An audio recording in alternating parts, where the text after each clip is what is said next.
السلام عليكم، جمعة مباركة الإخوان المتتبعين الجداد، تحياتي لكم. اليوم المنتخب الوطني، اليوم إن شاء الله المنتخب الوطني مع المنتخب الأمريكي، إن شاء الله مربوحة، ودعواتكم أجيو تشوفوا معايا الصحافة الأمريكية كيف راها مخلوعة من المنتخب الوطني. شوف الصحافه الامريكيه شنو كتقول على المنتخب الوطني. خليكم مع هذا الفيديو هذا وما تنساوش البارطاج، وتحياتي لكم ومربوحه ان شاء الله. وديما مغرب ما كنخافوش، حنايا كنكبروا مع الفراك الكبار، ان شاء الله مربوحه. تحياتي لكم وخليكم مع الفيديو وشوفوا كيفاش راهم مخلوعين من المنتخب الوطني. تحياتي. History of the sport where it was like a 2-hour VAR call, end up getting them back on the field, call the goal back. It was 2-2. Argentina had scored late, give everybody some context, and then Morocco ended up getting that in their favor, played the last 3 minutes, about 90 minutes later, and so on and so forth. They win that one 2-1, and that really put them on their path to be top of the group. Now you can see they shared goal difference. I think it went to the fourth tiebreaker for them to actually be the top team. Head to head. Oh, it went head to head. That's correct. And then Morocco. So I guess from this perspective, do you think the U.S. are better suited to play against Morocco or Argentina? Did we dodge a serious obstacle here by not having to play Argentina in the next round? I'm not too sure. Both teams are really good. Both teams are teams that are worthy of being in the next round, and Morocco had a very good group stage. Had it not been for that last minute goal they conceded against Ukraine, they would have gone through this group unbeaten. Yes, Argentina man for man has great quality. I don't know how convincing they are. Crazy enough, I don't know if Mascherano knew that one more goal put Argentina through to the next round as the first place finisher. It seemed like they realized a little bit too late, which was kind of crazy, really. But Morocco is not to be underestimated whatsoever. They were really strong. They got the job done, and they were rightful winners against Argentina. And today, I mean, they picked Iraq apart.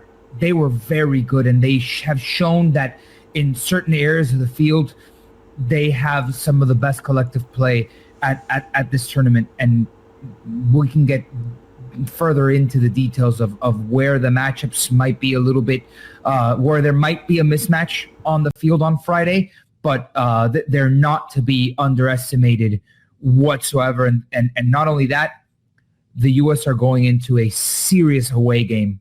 The stadium, I'm not sure where it is on Friday, but wherever it is going to be in France, it's going to be a packed stadium in Parc des Princes in Paris.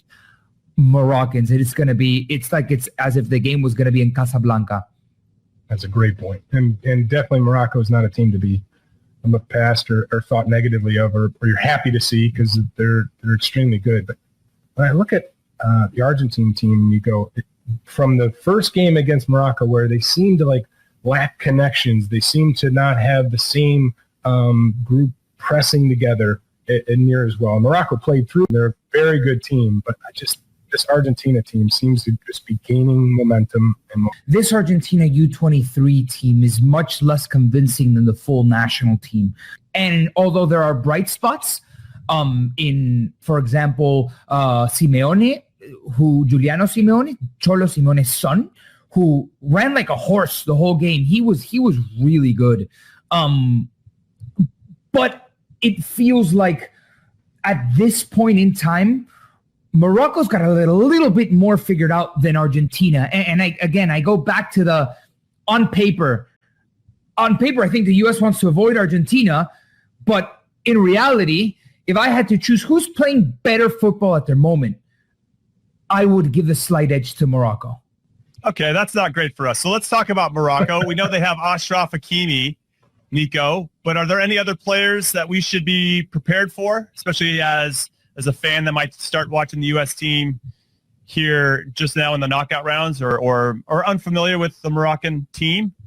I'd like to point a group of players out, and this is going to concern probably Griffin Yao, because I think Marko Mitrovic is going to go with the same team against Morocco. Would you guys agree? It looked so good in the first half that perhaps the area of concern is going to be with Griffin Yao and Tolkien, because on that right-hand side for Morocco, there's a combination of three players. Ashraf Hakimi, we know how good he is. But we also have El Khanous, who is the attacking midfielder, let's say, but he gets drawn into the play on that right-hand side. And Ilyas Ahomash, who is a Spanish-born Moroccan player who went through La Masia, who's lighting it up this tournament. He is so skillful, quick, dynamic, has these sharp bursts of quality, of creativeness with heel flicks. And the combination on that side is where the U.S. is going to have to be very careful and either Dietz or Tessman slide over to help that out, because between Yao, Tolkien, they're going to have their hands full. Then on the other side, you have Abdeez, who also played for Barcelona for a little while and is at Betis now. Who is a very speedy winger. Today he scored. If you guys haven't seen it, go check it out. It was a golazo. Cuts inside on his right foot and just banged one behind the goalkeeper. Had, knuckleballed it behind the goalkeeper. He's good. Was that the third one? That was the third one. That was a 3-0. Yeah. And then you have the goal scorer of the tournament, Rahimi, who's one of the overage players who, to the European eye, might not have a stellar career. But after he left domestic football in Morocco, or Raja Casablanca, he went over to Al Alain, and he's a Champions League winner. Not only that, in the 13 games that he played to get to the championship, where they took down Al Hilal, the Neymar team, the stacked Al Hilal team, he scored 13 goals in 13 matches. He's on fire right now. So they also have a striker. And last but not least, there's a kid called Amir Richardson on this team. Amir Richardson. Doesn't sound like a Moroccan name, probably because it's not. His dad is American, played in the NBA. His mother is French Moroccan. He was born in Nice, and he's in the heart of this midfield team. So there's a couple of standouts on this Moroccan team that I would just be wary about if I'm a U.S. fan. Okay, so does this give you any pause, Brian McBride? Because Nico just listed about 5 or 6 guys that are making me a bit nervous. Yeah, I mean, of course, it's things to be aware of. And I'm going to go back to like the first segment, Jimmy, when you started talking about some of the things that are positives, and knowing that we can play in a couple of different ways and be comfortable against really good teams. I think that's going to be something that needs to, or 3 days.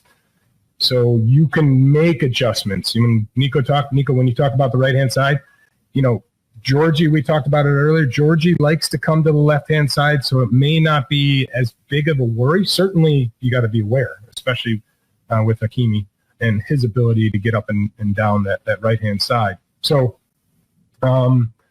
possession's probably going to be a big part of this, understanding their pressure, because a Moroccan team is usually very, very compact and together. You said that they've been playing really well. So yeah, I mean, this is all part of being in the knockout rounds. It's the positives of you're here, but it's the negatives. You're going against a really good team. So right. I'm looking forward to it either way. Yeah, it's going to be great. So let's get into score predictions. And really, Nico, we just want to hear from you, since you're so well versed in the Moroccan team and obviously know everything that's going on with the U.S. as well. How do you think this game's going to play out? Ooh. So I just need to give the disclaimer that, I don't know if Brian knows, I went viral in Morocco during the World Cup. I called one of their goals, the goal that put them into their game when they beat Portugal to get into the semifinal. And I overnight went viral in Morocco. Is this your way of saying you have an emotional tether?